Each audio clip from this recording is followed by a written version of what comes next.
जय हिंद। समझते हैं हम लोग कि इलेक्ट्रिक व्हीकल कैसे काम करते हैं और इसमें लिथियम आयन बैटरी का ही यूज क्यों किया जाता है, और टेस्ला कंपनी के आने से क्या भारतीय ऑटोमोबाइल के ई ऑटोमोबाइल्स में कोई प्रभाव पड़ेगा कि नहीं पड़ेगा। देखिए, कोई भी ऑटोमोबाइल जो मतलब इलेक्ट्रिक से चलता है उसका जो टोटल कॉस्ट आता है उसमें सबसे ज़्यादा कॉस्ट उसके खुद की बैटरी का आ जाता है, जो लगभग 30% हो जाता है। तो टोटल अगर बैटरी सस्ती है तो कार सस्ती रहेगी, बैटरी महंगी हो जाएगी तो कार महंगी हो जाएगी। इसमें लिथियम आयन का ही प्रयोग किया जाता है, जिसके कई रीजन है। लिथियम आयन बैटरी जो होती है हल्की होती है और इसकी बैकअप पावर बहुत ज़्यादा होता है, और ये बहुत हल्का होने की वजह से अगर भारी हो जाएगा तो गाड़ी भारी हो जाएगी तो ज़्यादा पावर लेगी, ये होता है। और जबकि जो लेड एसिड बैटरी सीसा सन एक बैटरी का प्रयोग करते हैं, ये काफ़ी भारी होता है और इसके टूटने उठने का डर ज़्यादा रहता है। बैटरी को ज़्यादा इधर उधर ले जाएंगे तो इसकी लाइफ घटने लगती है। इसमें H2SO4 का प्रयोग किया जाता है और डिस्टिल वाटर, पानी को खौला दीजिएगा ना तो उसमें जो कचरा है, जो मैग्नीशियम है, कैल्शियम, उसको बाहर निकाल दीजिएगा तो शुद्ध पानी जो बच जाता है उसी को हम लोग डिस्टिल वाटर कहते हैं। तो इसमें डिस्टिल वाटर डाला जाता है। एग्जाम में क्वेश्चन पूछेगा तो H2SO4 का परसेंटेज कितना होता है, तो 38% H2SO4 पाया जाता है, और जो डिस्टिल वाटर होता है सल्फ्यूरिक एसिड के अलावा डिस्टिल वाटर, ये 62% पाया जाता है। कभी कभी आपको ये दे सकता है कि इसको 35 कर देगा तो इसको 65 कर देगा, बट राउंड द फिगर यही रहेगा। इसको एग्जाम के लिए याद रखिएगा। देखिए, हाल में जो लिथियम आयन बैटरी लगाया जा रहा है कोई बहुत बड़ा आसमानी बैटरी नहीं है कि उससे देख के घबराइए। यही है लिथियम आयन बैटरी, आप लोग भी यूज करते हैं। मोबाइल में लिथियम आयन बैटरी होती है बट वो चपटी होती है, लैपटॉप में लिथियम आयन बैटरी होती है, वो उसका शेप अलग होता है। ये लिथियम आयन बैटरी है। अब इस बैटरी को छोटे छोटे कई बैटरियों को आपस में जोड़ दिया जाता है और इतनी ज्यादा संख्या में जोड़ दिया जाता है कि वो एक कार को खींच सके। देखिए, इन बैटरियों को कई संख्या में जोड़ा जाता है, सीरीज में से पैरेलल में, तो ज्यादातर इसे पैरेलल में ही जोड़ा जाता है। अब जैसे मान के चलिए कि यहाँ 6 बैटरी है, यहाँ उससे ज्यादा हो गई, यहाँ और जो उससे ज्यादा हो गई, यहाँ पे देखिएगा तो पूरी बैटरी की स्ट्रिप ही जोड़ दिया जाएगा। अब इसके आगे एक और टेक्नोलॉजी आती है कि एक लेयर ऐसे जोड़ दीजिए, मान के चलिए एक लेयर ये है, इसके ऊपर एक लेयर और कर दे, एक लेयर और कर दे, तो छोटी छोटी साइज की इतने में आपको 3 लेयर अट सकती है बैटरी की, हजारों की संख्या में बैटरी हो जाएंगे। जैसे आप यहाँ अगर देखेंगे तो आपको यहाँ बहुत सारा बैटरी दिख रहा होगा, बट ये बैटरी नहीं है, आपको समझ में आ रहा है। ये कार का बेस है, चेसिस है, उस पर इस चेसी पे इस बैटरी को रख दिया जाता है। लगभग इसमें 7000 बैटरी रखी गई है, वो छोटी छोटी बैटरी जो लिथियम आयन की बैटरी है 7000, जिससे ये कार को आगे खींच ले जाएगा। इन बैटरियों के साथ 2 समस्या आती है। इन्हें ज्वाइंट कैसे किया जाए? देखिए, अगर आप इन्हें कॉपर के तार से जोड़ देंगे तो उसका इंटरनल रेसिस्टेंस, आंतरिक प्रतिरोध ज्यादा होता है, जिस वजह से ये बैटरी रेसिस्टेंस की वजह से ज्यादा नहीं चल पाएगी। तो इसे हम लोग स्ट्रिप से, निकल के स्ट्रिप, पतली पत्ती से इसे ज्वाइंट किया जाता है ताकि ये मजबूती से पकड़े भी रहे और एक दूसरे में आपस में कनेक्ट भी रह सके। आप देखिए, इसमें खूब बेहतरीन ढंग से निकल का प्रयोग कर दिया जाता है। निकल भारत में उड़ीसा में ज्यादा मात्रा में पाया जाता है। दूसरी समस्या ये आती है कि जब आप 7000 8000 बैटरियों को जोड़ते हैं तो ऐसा भी हो सकता है आप चार्ज में लगाएंगे तो कुछ बैटरी ज्यादा चार्ज हो जाएगी, कुछ बैटरी कम चार्ज हो गई, या फिर फुल चार्ज करने के बाद ऐसा भी हो सकता है जब आप गाड़ी लेके गए तो शुरुआत की कुछ जो गाड़ियां मोटर के पास हैं वो क्या हो गई, डिस्चार्ज हो जाएंगी जल्दी, और जो दूर है वो डिस्चार्ज नहीं होंगी। तो इसको समस्या दूर करने के लिए एक सिस्टम आता है जिसे कहते हैं बैटरी मैनेजमेंट सिस्टम, BMS। ये बैटरी मैनेजमेंट सिस्टम एक समान रूप से बैटरियों को चार्ज करता है और जब ये गाड़ी चलती है तो एक समान रूप से उनके खर्च को भी करता है, जिससे कि पूरी तरह से पावर बैलेंस रहता है और गाड़ी स्मूथली चलती है। तो ओवरऑल आपके दिमाग में बैठ गया कि भैया निकल और लिथियम की बहुत ज्यादा जरूरत है, अदरवाइज हम इलेक्ट्रिक कार की कल्पना नहीं कर सकते। इसके लिए भारत सरकार ने काबिल नाम की एक योजना का प्रस्तुत किया। ये 3 कंपनियों का एक ज्वाइंट वेंचर है, जिसका फुल फॉर्म काबिल का क्या होता है भैया, खनिज, KA से हो जाता है खनिज, B से हो जाता है विदेश, I से होता है इंडिया लिमिटेड। खनिज विदेश इंडिया लिमिटेड, ये 3 कंपनियां इसमें मिलकर काम करती हैं। इन 3 कंपनियों के ज्वाइंट वेंचर से इसे बनाया गया है और इसे ये दिया गया है कि जितने भी स्ट्रेटेजिक जरूरतों की जो खनिज है वो भारत में कहाँ कहाँ है उन्हें ढूंढिए, या विदेश में कहाँ कहाँ है उनका पता करके उनसे समझौता करके आप उसे लाइए। जैसे यूरेनियम हो सकता है, या फिर जो भी हमारी जरूरत की चीजें हैं, ताकि ऐसी चीजों पर हम विदेश पर न निर्भर हो सके। जिसमें आपका निकल के लिए, तो निकल का उत्पादन में इंडोनेशिया आगे है, तो इंडोनेशिया से हम लोग ने समझौता किया। और अभी लिथियम के लिए, तो लिथियम के लिए सबसे ज्यादा जरूरी जो होते हैं सब लिथियम ट्रायंगल साउथ अमेरिका में है, सब वहां से इसने समझौता कर लिया है भारत ने। अब देखिए, लिथियम के जो सबसे ज्यादा भंडार पाए जाते हैं वो लिथियम ट्रायंगल में पाए जाते हैं। वो ट्रायंगल कौन कौन सा है, तो यहाँ एक देश है जिसका नाम है चिली, ये है बोलीविया, ये है अर्जेंटीना। तो चिली, बोलीविया, अर्जेंटीना, इन तीनों देश को लिथियम ट्रायंगल के नाम से जाना जाता है। यहाँ लिथियम बहुत ज्यादा मात्रा में पाया जाता है, तो यहाँ से हम लोग ने समझौता कर दिया। अब यहाँ से लिथियम हमारे भारत तक इजीली पहुंच जाएंगे सब। इससे फायदा ये होगा कि हमको चाइना से अब लिथियम का निर्यात आयात नहीं करना पड़ेगा। इसके अलावा लिथियम ऑस्ट्रेलिया में भी पाया जाता है। हम ऑस्ट्रेलिया और चाइना के व्यापार को काउंटर करने के लिए हमें यहाँ से ज़्यादा व्यापार करना चाहिए, तो हम ऑस्ट्रेलिया से भी इसकी आयात को हम लोग अभी समझौता कर दिए, तो लिथियम की कोई कमी नहीं होगी। जबकि इसके ऊपर जो स्टिप लगाई जाती है वो जो लगाई जाती है निकल की, तो निकल की सबसे ज़्यादा मात्रा इंडोनेशिया में है, भारत में उड़ीसा में। तो हालांकि निकल के लिए हमें कुछ खास निर्भरता की जरूरत नहीं है, उड़ीसा से काम चल जाता है, नहीं तो इंडोनेशिया से ऑलरेडी समझौता हो गया। तो इससे हम ये समझ सकते हैं कि अब जो इलेक्ट्रिकल व्हीकल आ रही हैं सब 2025 के बाद आप इसे सड़कों पे देखेंगे तो इसमें चीन की निर्भरता काफ़ी कम हो जाएगी। और ये जो हालिया घटना जो गलवान को देखते हुए नीति आयोग ने एक अलग से गठन भी कर दिया है कि भैया जो भी कंपनी भारत में आके लिथियम आयन की बैटरी बनाएगी या उसका मैन्युफैक्चरिंग प्लांट डालेगी तो उसको अलग से छूट दिया जाएगा, टैक्स में भी छूट दिया जाएगा। लिथियम के अलावा भी आपको कुछ पता होना चाहिए, जैसे एक पदार्थ होता है सोडियम। सोडियम एक ऐसा तत्व है जिसे आप चाकू से काट सकते हैं, एक्टिव होने की वजह से इसे केरोसिन तेल में रखा जाता है। जबकि फास्फोरस जो होता है, फास्फोरस को आप मिट्टी तेल में रखते हैं, सफेद फास्फोरस को मिट्टी तेल में पानी में रखा जाता है। लाल फास्फोरस तो खैर ये क्या होता है, स्टेबल होता है, इसे माचिस की तिल्ली पर लगाया जाता है जिससे ये ज्वलनशील हो जाता है। हमारे शरीर में भी फास्फोरस पाया जाता है, जिसके शरीर में फास्फोरस ज़्यादा पाया जाता है उसे चींटी वगैरह काटने, डंक बिच्छू की डंक वगैरह कम चढ़ता है। तो देखते होंगे किसी को बिच्छी मारेगा तो कूद जाता है, कोई को असर नहीं करता है। तो जिनमें फास्फोरस अधिक रहती है, अगर उनके मरने के बाद उनकी चिता को जलाया जाएगा तो उनके अस्थियों में आग बहुत तेजी से पकड़ने लगता है। जिनमें फास्फोरस की कमी रहेगी थोड़ा कम मात्रा में उसमें आग पकड़ता है। इसके अलावा जो प्लेटिनम होता है, प्लेटिनम सबसे कठोर तत्व है जबकि हीरा सबसे कठोर पदार्थ है। तो क्वेश्चन गलत नहीं करेंगे, ये सबसे कठोर तत्व है, ये सबसे कठोर पदार्थ है। नकली हीरा कार्बोरेंडम को कहा जाता है, जो शीशा काटने के लिए आता है SiC। तो कार्बोरेंडम जो होता है सिलिकॉन कार्बाइड, तो उससे हम लोग नकली हीरा से क्या करते हैं, वो शीशा काटते हैं। अब असली हीरा का प्रयोग नहीं हुआ था। जबकि ये जो होता है प्लेटिनम, प्लेटिनम को हम लोग व्हाइट गोल्ड, सफेद सोना के नाम से जाना जाता है। हालांकि सोना जो शुद्ध रूप से होता है वो तो गोल्ड होता है, तो सोना जो होता है उसमें नकली सोना हम लोग किसे कहते हैं, रोल गोल्ड को कहते हैं। नकली सोना, मूर्खों का सोना, आयरन पायराइट को कहा जाता है। सोना को धुलने के लिए हम किसका प्रयोग करते हैं, तो एक्वा रेजिया का प्रयोग करते हैं। अतः सोना एक्वा रेजिया में घुलनशील है। जबकि सोना को गलाकर उसका आभूषण बनाने के लिए हम क्रायोलाइट का प्रयोग करते हैं। तो सोना को गलाने के लिए क्रायोलाइट, सोना को घुलाने के लिए एक्वा रेजिया का प्रयोग करते हैं।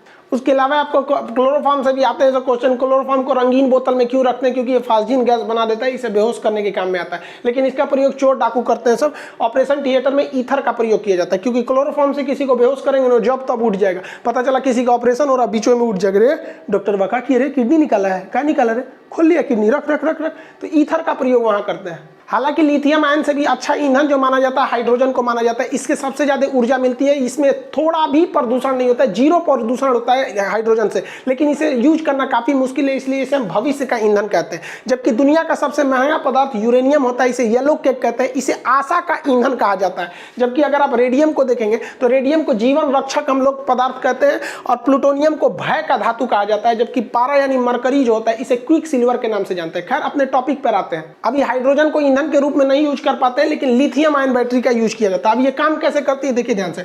लिथियम आयन जो बैटरी है इसमें लगभग 7000 की संख्या में इसके यूनिट यहाँ पे लगा दिए जाते हैं। ये डीसी करंट को सप्लाई देती है, लेकिन ये डीसी करंट को हमें एसी में बदलना पड़ता है। तो इस डीसी करंट को हम लोग यहाँ एक इन्वर्टर लगाए रहते हैं जो इसे 3 फेज एसी करंट में बदल देता है, और ये एसी करंट इस मोटर को चला देता है। बस मोटर चल गया, काम खत्म। इसमें किसी भी तरह का इंजन की जरूरत नहीं पड़ती है। अब इसका स्पीड बढ़ाना घटाना एकदम सिंपल होता है, एक कांस्टेंट स्पीड पर चल जाते हैं। इसकी स्पीड हर मायने में, ये जो डीजल या इलेक्ट्रिक होती है, डीजल या पेट्रोल कार होती है, उसमें हर मायने में अच्छा पाया जाता है। स्पीड अच्छी होती है, स्मूथनेस जबरदस्त होती है, वाइब्रेशन वगैरह इसमें कम पाया जाता है। एक समस्या जो पेट्रोल डीजल में भी पाई जाती है और इलेक्ट्रिक में भी पाई जाती है, उसका हीट हो जाना। अब बात मान के चलिए बैटरी हीट हो जाएगा तो दिक्कत हो जाएगा। तो जो बैटरी रखी गई है उसके बीच बीच में ना पाइप गुजार देते हैं कूलेंट की, छोटी छोटी पाइप रहती है, बैटरियों के बीच से वो गुजरी रहती है। उस पाइप में ग्लाइकॉल नाम का लिक्विड भरा रहता है, बहुत ज्यादा ठंडा रहता है, और वो गर्म आने के बाद आगे से उसको रिलीज कर देता है। ये इतना ठंडा होता है कि इस बैटरी को जल्दी गर्म होने नहीं देता है। तो कूलेंट लगा के हम इसके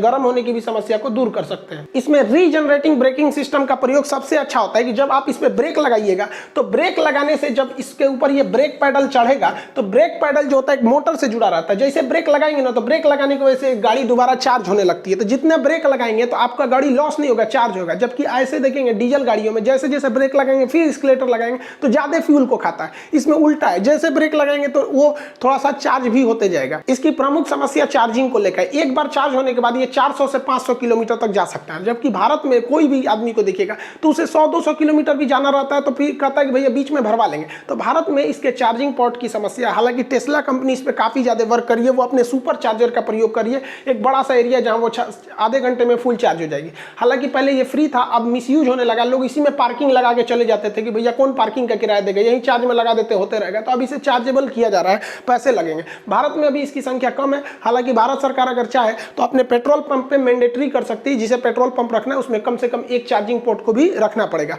जिससे कोई भी व्यक्ति यहाँ आके चार्ज कर सकता है। देखिए आप इसको समझ सके इसलिए हम इसको मिटा दिए थे, नहीं तो अगर इसको नहीं मिटाए रहते ना तो आपका ध्यान चार्जिंग पोर्ट से चल गया रहता। तो ये चार्जिंग पोर्ट से आराम से काम कर सकता है। ये इसमें काफी हाई वोल्टेज का सुपर चार्जर होता है, इसमें करंट इतना भयानक मारता है कि इस चार्जिंग यूनिट के लिए अलग से ट्रांसफार्मर लगाए जाते हैं, इसका पर्सनल ट्रांसफार्मर। ये सटल है, बकलोलिया मारेगा, उधिया जाएगा अभी इसको। देखिए बैटरी को नीचे फ्लोर पर बिछा देने से सबसे अच्छा फायदा ये होता है कि अलग से हमें कोई जगह एक्वाइज करने की जरूरत नहीं पड़ती है, वरना खामखा में वो कोई जगह अलग से एक्वायर करेगा। तो ये नीचे डालने से गाड़ी का सारा लोड, जो बैटरी तो बहुत भारी होती है, सोचिए अपने घर का इन्वर्टर उठा के देखिए कितना भारी होता है, तो उतना भारी अगर नीचे कर देंगे तो गाड़ी स्टेबल रहेगी, पलटेगी नहीं, क्योंकि ऊपर तो कुछ लोड ही नहीं रह गया, उसका सारा लोड नीचे चला गया।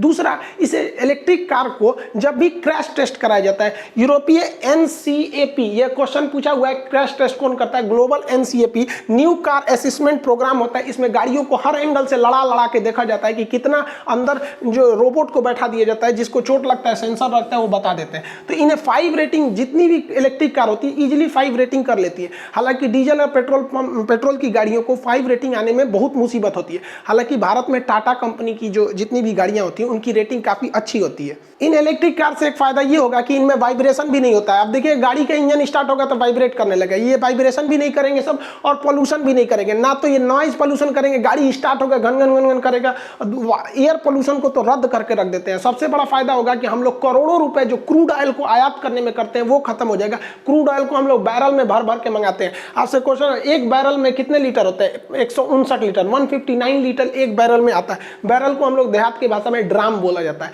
हालांकि सबसे बड़ा इसका फायदा होगा जियोपॉलिटिक्स में। हम लोग को अक्सर जो ओपेक कंट्री हैं जिनके पास पेट्रोलियम है, उनसे आगे हमेशा हमें संबंध अच्छे रखने के लिए उनके आगे, इन लोग के आगे झुक के रहना पड़ता है। कहीं ससुरा ये पेट्रोलियम बंद मत कर दे सब, क्योंकि खाड़ी युद्ध जब गल्फ वार हुआ था तो इन लोगों ने पेट्रोल को एक हथियार के रूप में यूज किया था, पेट्रोलियम का आयात को मतलब प्रोडक्शन ही रोक दिया था, जिस वजह से पूरी दुनिया में पेट्रोल की क्राइसिस हो गई, पेट्रोलियम का दाम बहुत ज्यादा बढ़ गया। तो हम लोग को इन लोग के आगे झुक के भी नहीं रहना पड़ेगा, और हम लोग खुद बिजली बनाने में सक्षम है, उसी से हम लोग चार्ज करके इन गाड़ियों को चलाएंगे। आमतौर पे जो इंटरनल कंबशन गाड़ियां होती हैं उनके आगे वाले इस एरिया में बहुत ज़्यादा मात्रा में कूलिंग सिस्टम, AC वगैरह लगा के इंजन वगैरह भर दिया जाता है, जगह ही नहीं रहता है। जबकि इलेक्ट्रिक कार में इस सब का कोई झमेला ही नहीं, पीछे एक तो इन्वर्टर दीजिए जो DC को AC में बदलेगा, एक तो मोटर दे दीजिए, काम खत्म हो गया। इसका आगे का जो थुथुर होता है ना, खाली होता है, आप इसमें आगे भी सामान रख सकते हैं और इसमें पीछे भी सामान रखते हैं। देखिए बबुनिया पीछे बैठल है, आराम से सामान रख सकते हैं। इसका इंटीरियर में काफ़ी ज़्यादा जगह रहता है, क्योंकि अंदर से बहुत स्मूथ होते हैं सब, इसमें काफ़ी जगह पाया जाता है इसमें, और मजबूती भी बहुत ज्यादा रहती है। इसमें दो ही समस्या है, एक चार्जिंग को लेकर, तो भारत सरकार अभी इसमें नया टेंडर जारी करेगी। हालांकि 2025 से जिस तरह से पेट्रोल पंप पे कमाई का एक रास्ता था,